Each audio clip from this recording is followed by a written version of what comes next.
kita mulai ngaji kitab Sulamul Taufiq pembahasan tentang sholat Jumat. Kemarin sudah diterangkan bahwasanya yang namanya sholat Jumat itu hukumnya fardhu ain bagi orang laki-laki ya, yang merdeka, yang mukim, yang tidak punya udzur. Ini wajib melaksanakan sholat Jumat kalau di situ mengadakan kegiatan sholat Jumat.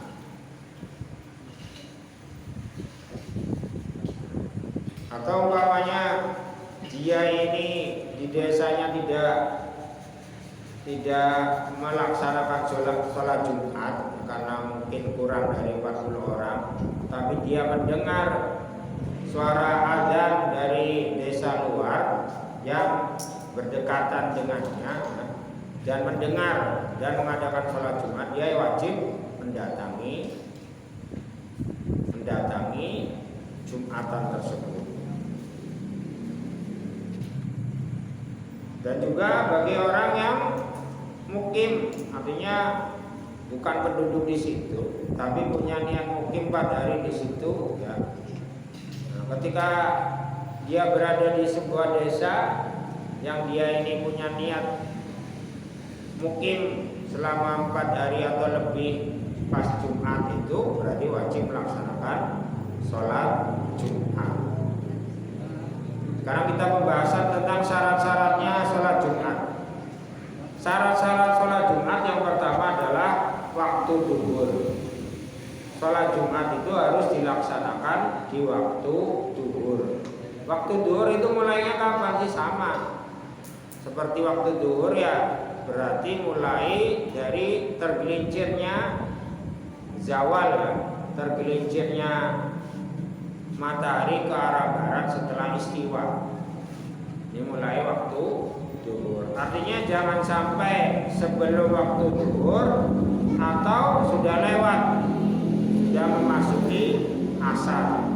Antara sholat dan khutbahnya ini harus di waktu duhur. Gak boleh umpamanya mulai Jumatan sebelum duhur, setelah itu sholat Jumatnya pas di waktu duhur, juga gak boleh. Jadi antara saat khutbah dan juga sholat Jumatnya harus di waktu duhur. Wa khutbatani, yang kedua adalah 2 khutbah. Yang namanya syaratnya sholat Jumat ini harus dilaksanakan 2 khutbah. 2 khutbah sebelum sholat Jumat. Yang mana sholat khutbah itu harus didengar oleh 40 orang. Didengar oleh 40 orang. Jadi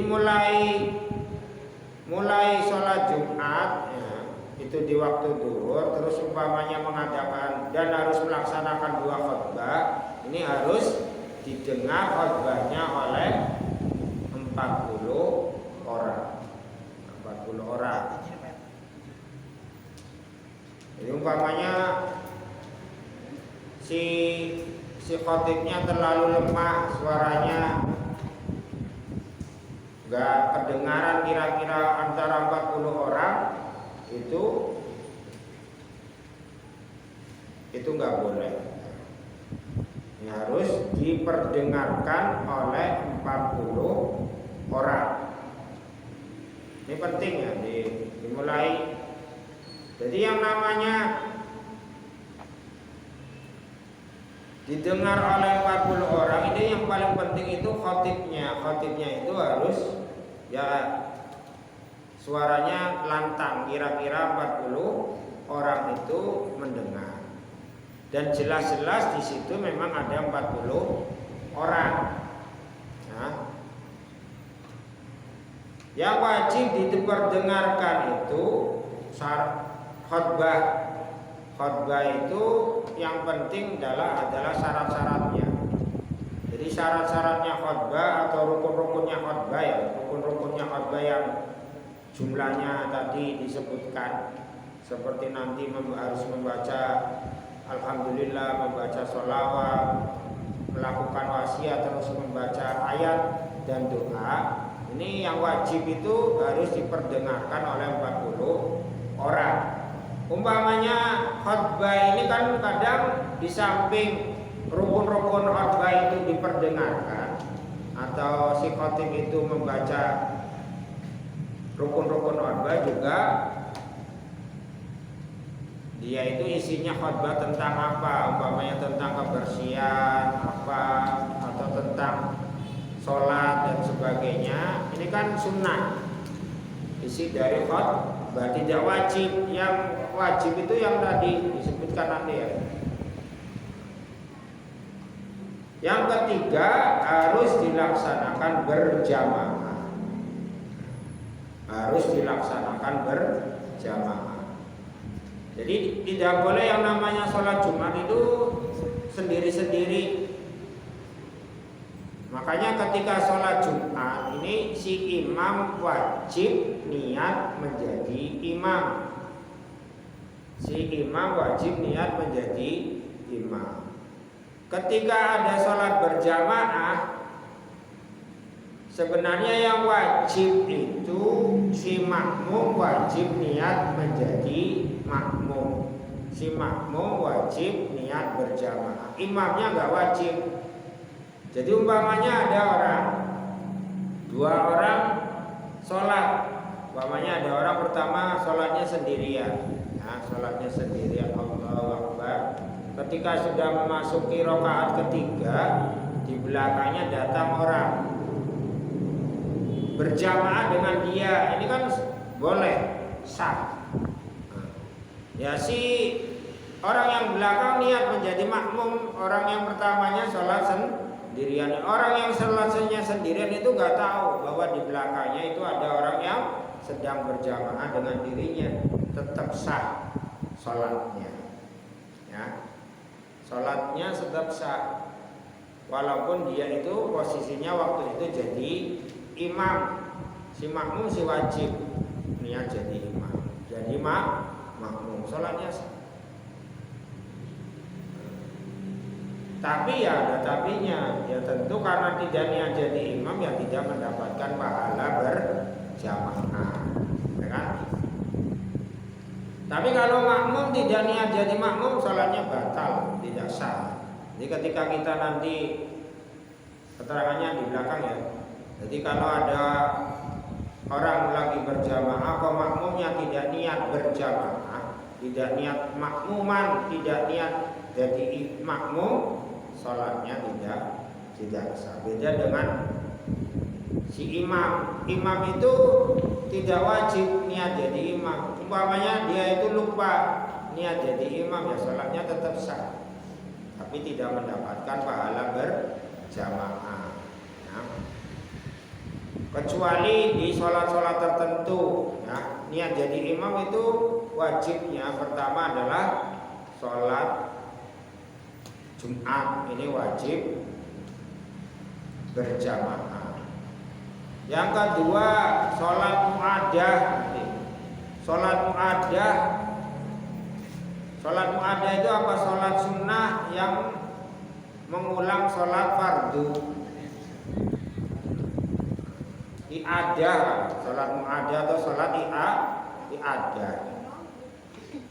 Sholat i'adah ini harus dilakukan secara berjamaah. Yang ketiga, sholat yang wajib si imam wajib jadi imam adalah sholat jamaah takdim dikarenakan hujan bagi orang yang biasa berjamaah. Yang keempat adalah sholat nadar berjamaah. Jadi sholat Jumat itu harus dilaksanakan berjamaah dengan 40 orang. 40 orang. Jadi antara makmum wajib niat jadi makmum, imamnya juga wajib jadi imam. Umpamanya si imam tidak niat jadi imam, sholatnya tidak sah, sholat Jumatnya tidak sah, satu masjid tidak sah kalau si imam lupa niat menjadi imam. Dan syarat yang keempat, tidak bersamaan dengan Jumatan lain di desanya,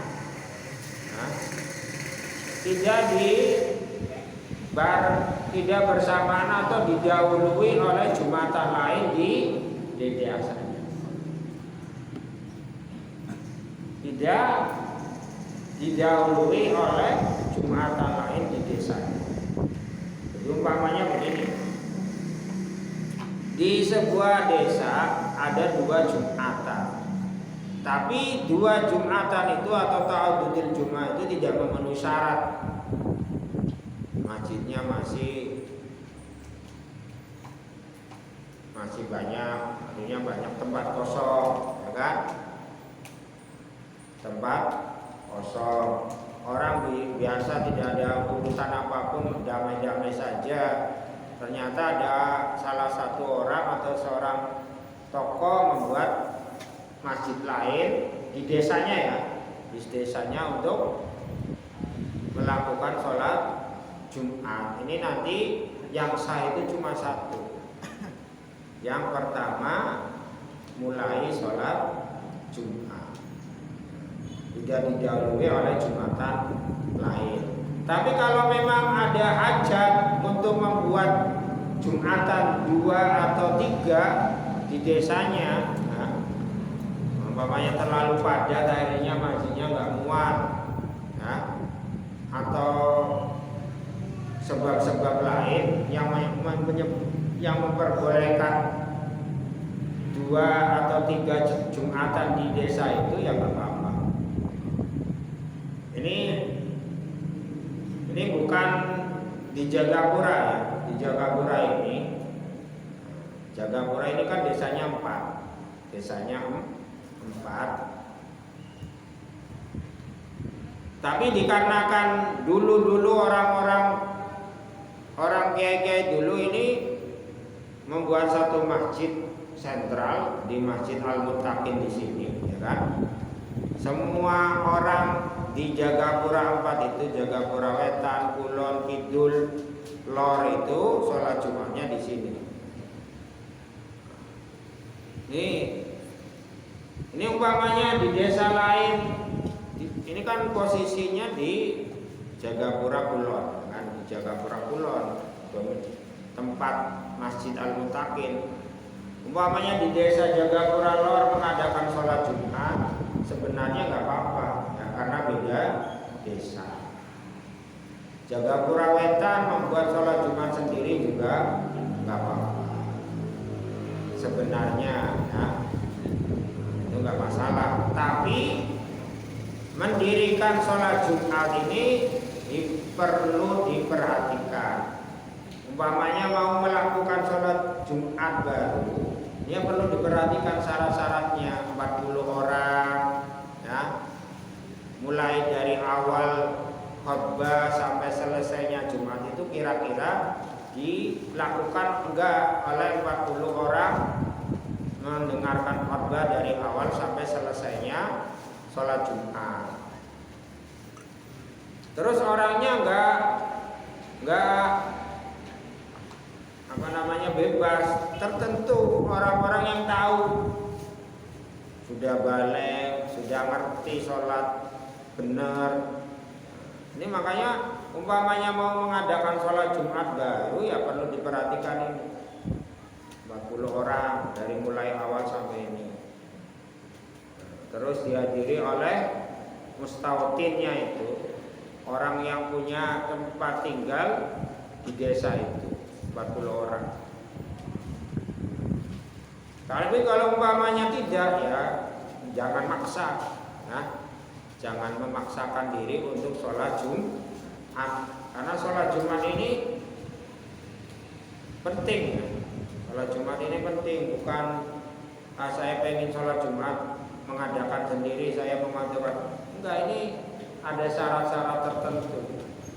Di samping yang namanya sholat Jumat itu diibaratkan adalah simbol persatuan. Di lain Jumat, dari Jumat di musola-musola mengadakan sholat zuhur. Musola-musola mengadakan sholat zuhur. Dalam satu minggu satu kali kita berkumpul dalam satu desa. Ini makanya simbol persatuan. Makanya umpamanya ada keinginan untuk mengadakan sholat Jumat, baru ya diperhatikan itu. Nah, diperhatikan syarat-syaratnya, yang paling penting ini syarat-syaratnya, dan juga supaya tidak menimbulkan fitnah, ya, untuk dianggap sebagai memecah belah. Umpamanya memang ada kebutuhan dan memang ya musyawarah dulu kan. Boleh nggak mengadakan sholat Jumat di sini, baru ini memenuhi syarat tidak. Kalau memang memenuhi syarat, terus bagaimana prosesnya? Nah, kalau memang sudah deal semua dari tokoh-tokoh agama dan juga tokoh-tokoh pemerintah di desa tersebut, terus pihak dari KUA atau Kemenang memperbolehkan, ya laksanakan, karena memang ada kebutuhan untuk mengadakan sholat Jumat.